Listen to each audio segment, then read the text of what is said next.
Hello, captains. Welcome back. I am Cash the Stampede, and I finally have some Year 2 news for you. Early this morning, the devs released a Helm Empire Year 2 changes and improvements article that we will be going over. There is a little bit of an intro that I won't be reading. We will be reading everything from the Redefining the Helm Empire section all the way down. For those of you who need the TLDR, we will be talking about the Helm upgrade tree, Manufactury operations, leaderboards and how those will be changing, pieces of 8 and the economy changes, the Helm reset, and just basic quality of life changes, which include sovereigns are apparently not going away. You heard me correctly. Chances are you still have a couple after last week's event, and you are more than likely still going to get some going forward because they will probably still drop for us as you continue through the Infamy leaderboard. But you heard me correctly. Sovereigns will not be going away. You will have to stick around to understand what that all means. But let's go ahead and get into everything. Redefining the Helm Empire. With the launch of Year 2, we are taking the opportunity to redefine the role that the Helm Empire plays within Skull and Bones. Rather than repeating a seasonal objective that is primarily driven by seasonal resets, the Helm Empire will become a long-term in-game objective with permanent progression in Year 2. Manufacturing ownership, upgrades, and Helm currencies will no longer be reset between seasons, and any effort you make in the Helm will be a permanent step towards perfecting your Kingpin Empire.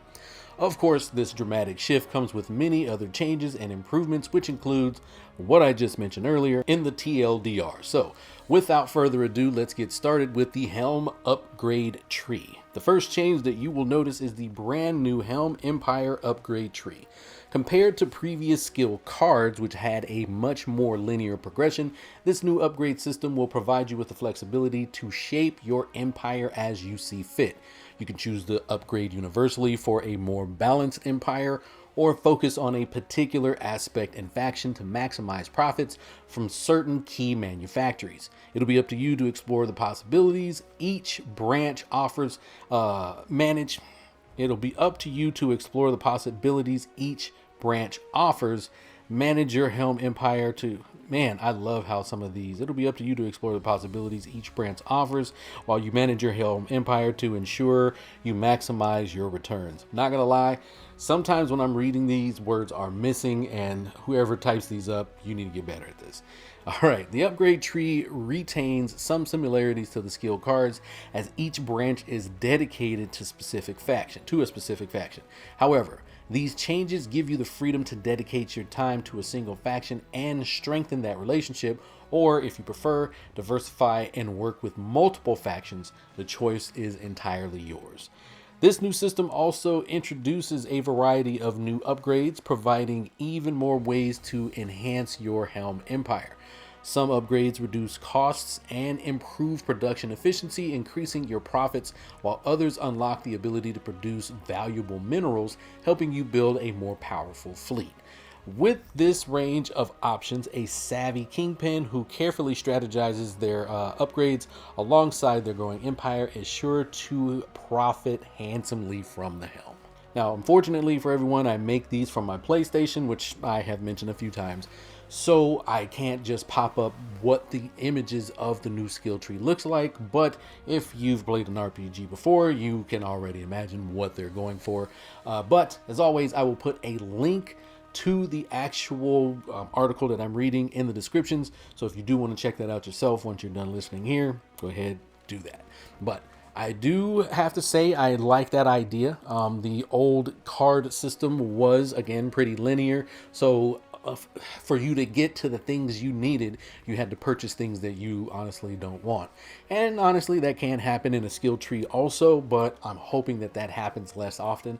Plus, I already sort of upgraded towards certain things anyway, or certain factions that I was trying to support. So I don't know if it was, those type of habits that I did and maybe the same types of things that you captains did as well that maybe the developers noticed, or if this was just something that they just came up with on their own. But honestly, I think it's a pretty good addition. Next up though, manufactory operations. Coming in year 2, your manufactories will be improved with the ability to produce crafting materials. For a kingpin looking to grow in strength and face the increasing challenges of the Indian Ocean, this presents a valuable opportunity. Play your cards right and your Helm Empire can become self-sufficient, providing the essential items needed to grow in strength. These materials include refined resources for shipbuilding, specialized and exotic materials for crafting powerful weapons and equipment, and upgrade kits and ascension modules to enhance ships and weapons, allowing you to create your ultimate pirate flagship. You'll also notice a change to manufactory levels. Previously, manufactories had a maximum of 10 levels with additional levels, providing incremental bonuses and unlocking new production items.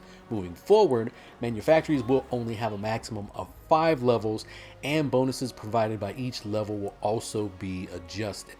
Finally, fleet management will now unlock at manufacturing level 2 instead of level 4, making it easier to access and streamline your operations as your empire grows. This is huge for new captains getting into the game. Additionally, new production items are no longer acquired by upgrading manufactories, but are instead unlocked through the Helm upgrade tree. The bonuses granted by each level have also been revised, so be sure to review the upgrade details and plan your strategy wisely. Captains, I kid you not, me and Captain Chester P and a few others who were in a stream with us just this past Saturday were legitimately floating an idea around like this, saying, wouldn't it be cool if the manufactories that specialized in certain things could actually make things for you if you own them? I kid you not. I wish I knew exactly the timestamp when we talked about it. I feel like maybe towards the end of the stream, but it was 100% something that we brought up. Super cool. Shout out to Chester because he called that out this morning. But yeah, huge news. I think this is perfect and a natural progression for what the manufacturers probably should have done the entire time, but this is progress. That's what they'll be doing going forward. So again, just like it stated, it will be so much easier to get materials, and it's good to know because I have been stockpiling materials like a madman because I wasn't sure how things were gonna go moving forward. So now that I have probably more materials than I need, it's good to know that anything, even exotic materials, stuff that are, take days and days to craft, some of those things will potentially just be a part of my normal production flow. Really cool. Thumbs up to that update. Next up, leaderboards. In year 1, your Helm Empire was solely focused on producing pieces of 8, competing against other players to climb the leaderboard. With the transition to a persistent Helm Empire, we will be replacing the pieces of 8 leaderboards with an Infamy leaderboard. Progress will be tracked based on Infamy earned both weekly and throughout the season, giving you the freedom to play however you choose and steadily rising through the ranks. Whether you seek to challenge the notorious Sea Lords, explore the Indian Ocean, or plunder every single thing in your path, every action will contribute to the leaderboard.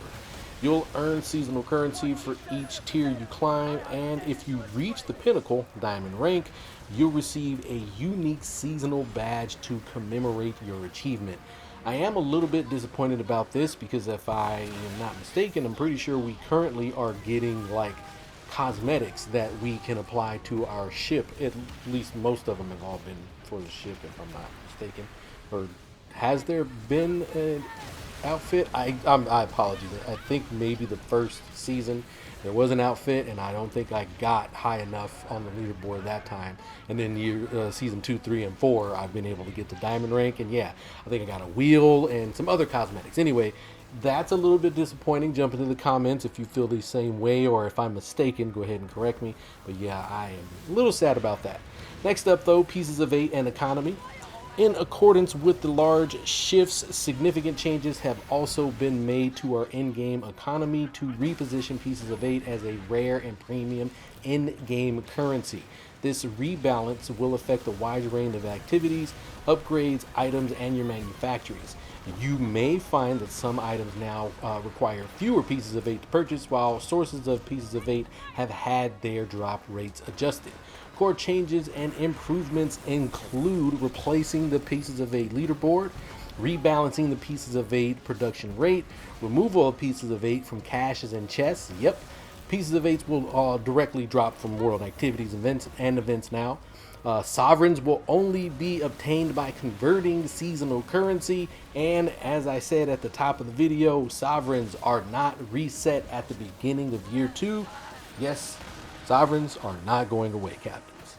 These changes are necessary to better pace player progression through the Helm Empire, which allows us to reposition the Helm as a long-term in-game objective. Next up, Helm Reset. To accommodate these sweeping changes to our game community and systems, we will be implementing a final reset of the Helm Empire at the beginning of year 2. This reset will pave the way for the integration of the aforementioned changes to the core progression that has taken into account the wealth of valuable feedback we have gathered from our community.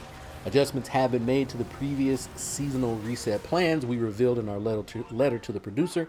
We will no longer be removing sovereigns, and you will keep any raider caches you currently have. Additionally, players will be compensated with upgrade parts for excess pieces of 8, and the cap on the number of upgrade parts will be removed to accommodate this. That is important. We literally have had captains giving away upgrade parts, and I know 2 of you that are going to hear my voice right now. Rex, and I believe Chester also was giving up upgrade parts. And why wouldn't you? Because we had a cap on them. But the good news is, depending on how many manufacturers you own at the end of the season, you're going to get an exchange of upgrade parts and your surplus sovereigns. So I'm on a hardcore wager it's going to be set in like maybe $250,000 or $500,000 amounts, but likely whatever threshold you reach, you'll probably get X amount of upgrade parts. So that kicks ass. I have not been upgrading anything because I just wasn't sure what was going to be the best path to get a large amount of upgrade parts, other than the seasonal reset. But now I do have a sizable amount of 8s, and I know a lot of you that have way more than I do. So yeah, this is awesome. Next and final section, quality of life. Fund all. I honestly could stop there. That gives you everything that you need to know if you've been playing this game, but I'll continue. With year 2, season 1, we are introducing the highly requested Fund All feature.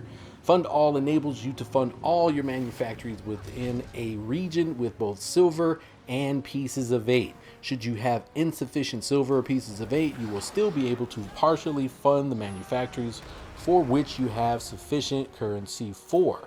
We cannot wait for you to explore the changes and improvements to the Helm Empire that are upcoming with the year 2 launch, and look forward to you sharing your thoughts and comments. Keep an eye out for our next DevBlog, which will cover the changes to the global progression, coming very soon.